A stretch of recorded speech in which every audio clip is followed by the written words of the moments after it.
Exercício proibido para ser realizado para quem tem lesão de menisco. Será que isso realmente existe? Será que existem movimentos que são totalmente contraindicados, o que a gente chama de contraindicação absoluta, para que você agrave a sua lesão e que você deve cuidar? Ou será que não é bem verdade e tudo pode ser feito de uma forma adaptada para que não agrave a lesão? Eu vou explicar para vocês a anatomia biomecânica, os tipos de lesões de uma forma mais objetiva, mais direta, e vou colocar na prática para vocês pensarem o que realmente pode, o que não pode fazer numa lesão de menisco. Eu tenho vídeo já sobre lesão de menisco, sobre joelho, vários outros vídeos interessantes sobre esse assunto. Tenho materiais completos sobre isso e especializações só em cirurgia de joelho. E vou te dizer um negócio, existe sim alguns movimentos que podem não ser tão benéficos e eu vou contar para vocês nesse vídeo, tá bom? Então acompanha comigo no quadro de hoje sobre exercício e lesão.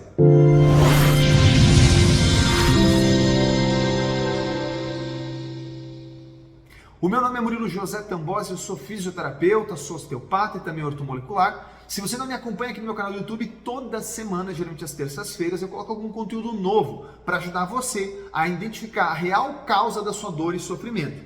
Perceba que é diferente, eu não ensino você exercíciozinhos para ajudar a aliviar ou melhorar tal lesão. Não é esse o meu intuito. O meu intuito é fazer você despertar seu olhar, a sua atenção, você mudar o foco e não ficar preso só na lesão articular, não só no problema onde você está vendo, não só na dor que você está vendo. Eu te ajudo a entender que existe uma coisa chamada causa primária, que é aquilo que começou toda uma bagunça no seu sistema, entre aspas, bagunça, e que vai gerar toda a dor e sofrimento que você tem, tá bom? Se você gosta desse tipo de conteúdo, é alguma coisa que soma para você, já clica aqui no botãozinho para se inscrever, e se você gostou desse vídeo, ou esse vídeo vai te ajudar de alguma forma, lasca o joinha aí também, tá bom? Tenha certeza que aqui eu vou te contar muitas boas verdades sobre o que não é indicado para fazer numa lesão de joelho, tá bom? O tema do vídeo de hoje, então, são essas lesões de meniscos. Eu fiz um tema bastante aberto aqui, pessoal, fiz algumas anotações para poder não esquecer de falar para vocês, né? E eu acho importante comentar essa questão. Eu já vi alguns vídeos na internet sobre esse assunto, eu sempre faço uma pesquisa, eu gosto de fazer uma pesquisa para ver o que os meus colegas, parceiros, profissionais de outras áreas estão falando sobre o tema e ver qual é a finalidade, qual a intenção, o por trás que eles têm com isso, né? Entendendo a raiz do problema. E me chamou muita atenção que um desses vídeos ele contraindica um movimento super utilizado nas academias, que é o agachamento. E aí eu resolvi trazer para vocês um raciocínio sobre isso, tá bom? Então, primeira coisa que a gente precisa contextualizar. Acho que a maioria que chega no vídeo desse sabe o que é um menisco, certo? O menisco ele é como se ele fosse um pequeno amortecedor do joelho. Ele é responsável por estabilizar e transferir a carga do joelho. Ele vai fazer toda uma estabilização no deslizamento do fêmur. Então, imagine o fêmur, a tíbia, o deslizamento do fêmur, junto com o auxílio dos ligamentos, cruzado anterior, posterior e colateral, medial, lateral, e a própria cápsula articular. Então ele tem um papel de informar o sistema nervoso central, posição articular, dar um suporte, um deslizamento, entre outras funções ali na questão da articulação, diminuir impacto e tudo mais. Agora, quando a gente vai para uma lesão, essas propriedades vão estar modificadas. É muito importante entender isso. Quando você tem um menisco original, ele vai fazer o efeito dele. Quando ele está degenerado, ou com uma fissura, ou uma lesão traumática, não importa o motivo pelo qual a estrutura dele está modificada, sim, a função também vai estar modificada. Não quer dizer que você não vai ter o movimento artrocinemático, o movimento grandão de flexo-extensão do joelho. Não é isso. Você vai ter uma adaptação nos micromovimentos, nos movimentos mais pequenininhos intraarticulares, para evitar o estresse naquela região do ligamento e do menisco, principalmente do menisco. Mas eu vou aproveitar para vocês e já trazer uma lesão bem comum de menisco. A grande maioria das pessoas que lesionam o menisco é no corno posterior, na parte posterior do menisco, tá? Vários tipos de lesões, mas no corno posterior e no menisco medial. Então, na parte de trás do joelho e na parte de dentro do joelho. Então, os exercícios eles têm que ser muito mais pensados para essa região. Até porque o menisco na porção lateral, a taxa de lesões é muito menor. E na porção anterior é bem menos impactante para o movimento, para a cinemática do movimento do que você imagina. Não é que não é uma lesão importante, é que é menos relevante, tem menos complicações. Acho que poderia ser assim a colocação. Então, a primeira coisa que você tem que entender é que para você não machucar essa parte de trás do joelho, vamos com a parte de trás, é contraindicado, e aqui fica a observação, é contraindicado exercícios a partir de 90 graus, não até 90 graus. Vamos fazer aqui para vocês. Eu estou em pé, meu joelho está a 0 graus, 0 graus. Eu começo a fazer uma flexão de joelho, estou dobrando para um agachamento, vou fazer o agachamento inteiro. Até eu sentar mais ou menos na minha poltrona, eu vou atingir 90 graus, mais ou menos. Obviamente dá para você medir isso, né, com um aparelhinho que mede isso aí certinho, tá? Então, mais ou menos 90 graus. Até 90 graus, você vai ter uma pressão no menisco, um pouco no corno posterior, que é nessa região onde tem a lesão, e vai deslizar. Então, o côndilo ele vai fazer uma pressão e vai deslizar anterior. Então, ele vai jogar um estresse mecânico anterior, não posterior. Mas vai gerar redução do espaço articular. Então, o espaço estava grande, flexiona, flexiona, flexiona, ele diminui. Entendeu? Redução do espaço articular até 90 graus não é suficiente para extruir. Extruir quer dizer jogar fora. Extruir o menisco. Primeiro ponto para vocês entenderem, para não julgarem que o agachamento é errado. Agora, obviamente, tem um monte de gente que faz agachamento a mais de 90 graus, isso vai acabar com o joelho. Concordo plenamente, até mesmo na questão da patela. Mas até 90 graus, que é o exemplo que eu estou dando aqui da minha poltrona, da minha está um pouquinho mais, tá, pessoal? Mas mais ou menos. Até aqui não tem risco nenhum. Detalhe mais importante. Se essa flexão do joelho, que é uma flexão excêntrica, então essa flexão excêntrica, ela está sendo controlada por um, entre aspas, relaxamento do músculo da coxa, tá bom? E um controle fino do posterior da coxa. Considerando que esses músculos estejam bons, que o tônus dele esteja bom, que a fixação deles, a mobilidade do quadril, tudo esteja bom, eles vão controlar de forma ativa o movimento até 90 graus. Isso não tem risco nenhum para o seu joelho. Você pode pôr carga, você pode fazer um movimento progressivo, normal. Eu já queria quebrar esse paradigma de cara. Agora, se for passivo, a conversa muda. Passivo. Então, por exemplo, Murilo, eu fui para academia e no final o professor foi me alongar. E ele pegou meu joelho aqui assim, ó, e puxou meu joelho. Deu mais de 90 graus no joelho. E não foi com a força dos seus músculos. Não foi com a força que você faz. Foi forma passiva. Alguém fez para você. Ou você fez com a sua mão, como eu estou fazendo aqui. Esse tipo de situação, ele vai jogar carga intraarticular, vai sobrecarregar cápsula, ligamento e menisco. E se passar de 90 graus, vai empurrar o corno posterior do menisco para a cápsula articular e vai travar seu joelho. Vai causar inibição artrogênica, distrofia, flexo de joelho. Ixi, uma bagunça de coisa que eu nem poderia listar. Entendeu um pouquinho? Já quero quebrar esse paradigma de vereda, porque a maioria viu alguns vídeos, e eu vi vídeos assim, e não foi bem explicada essa questão, tá bom? Então, voltamos. Agachamento até 90 graus, se bem executado, com bom balanço entre os sinergistas que são a musculatura do quadril, o agonista e o antagonista, que é a musculatura da coxa, se bem executado, não tem contraindicação nenhuma.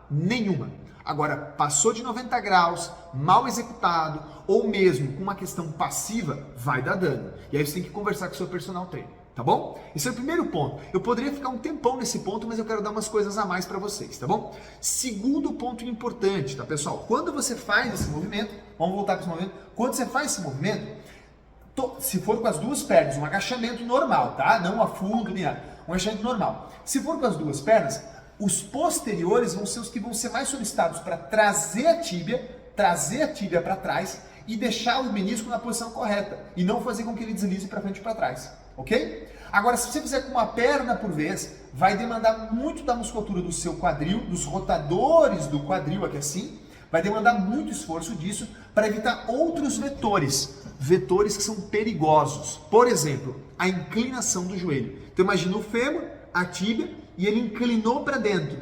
Para quem tem lesão no compartimento medial, que é a parte de dentro do joelho, como por exemplo o menisco medial, é super contraindicado em exercícios que promovam essa inclinação. Mas que exercícios que são esses, Murilo? Todo exercício que seja com uma perna por vez. Porém, essa é uma contraindicação relativa, não absoluta. Relativa. Por quê? Se eu fizer esse mesmo exercício, vamos dar um exemplo agora para vocês. Vamos pegar um exercício. Exemplo, deixa eu chutar minha cadeira para lá. Se eu fizer um stiff, o stiff é esse exercício de se curvar assim, ó. Meu joelho está dobrando um pouco e volta. Eu sei que talvez vocês não consigam ver o joelho, mas eu dobro ele um pouquinho e jogo o bumbum para trás. Se eu fizer esse exercício com as duas pernas, excelente para o joelho, excelente.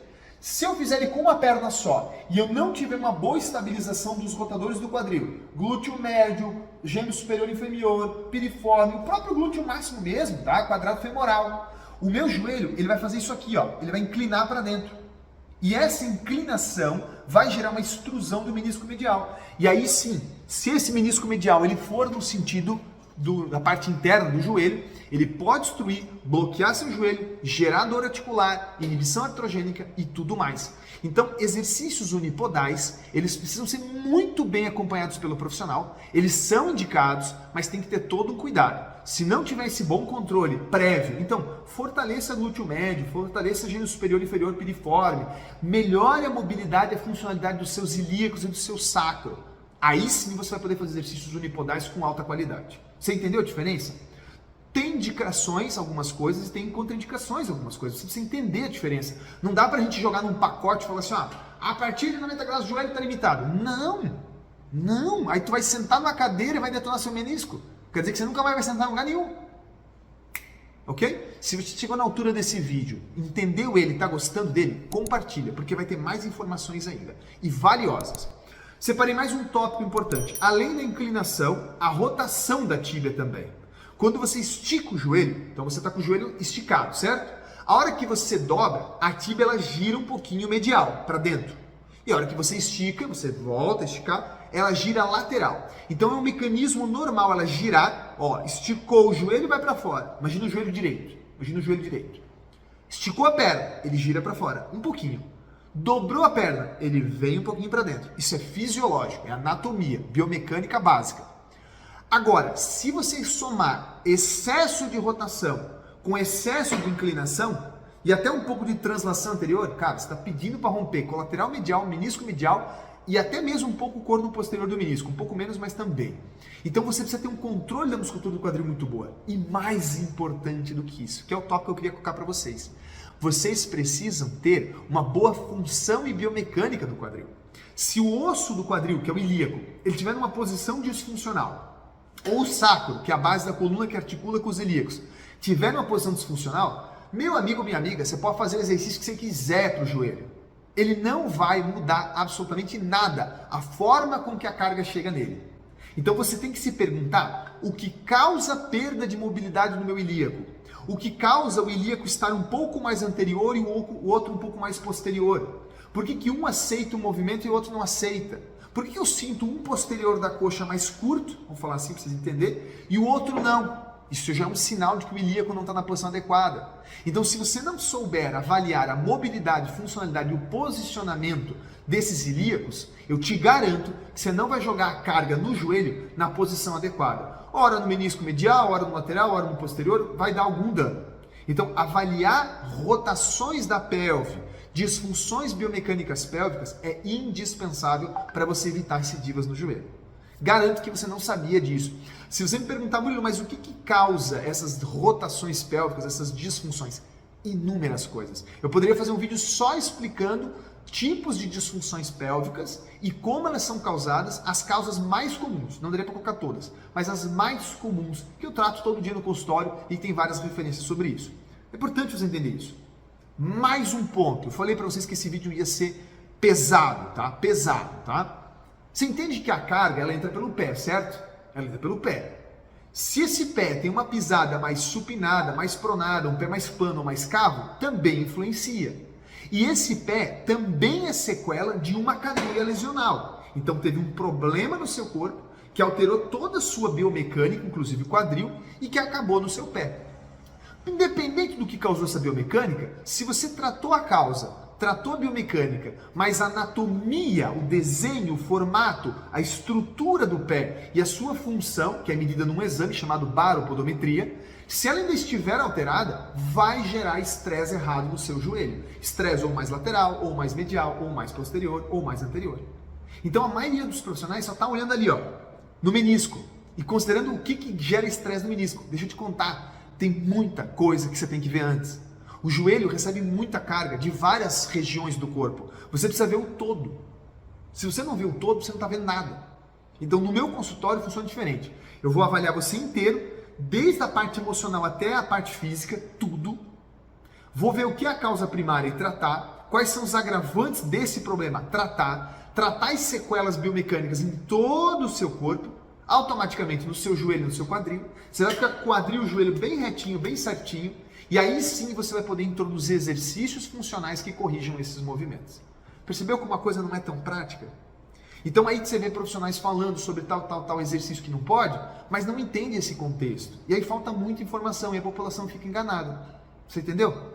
Então agora que você chegou na altura desse vídeo e entendeu esse contexto, se você ainda tiver dificuldade com exercícios, tá? Eu não contraindiquei o agachamento, eu não contraindiquei exercícios unipodais, eu mostrei quando que é bom e quando que não é bom. E você tem que começar a pensar, principalmente se você é profissional de saúde, se você é personal trainer, fisioterapeuta. Você precisa pensar, você não precisa reproduzir.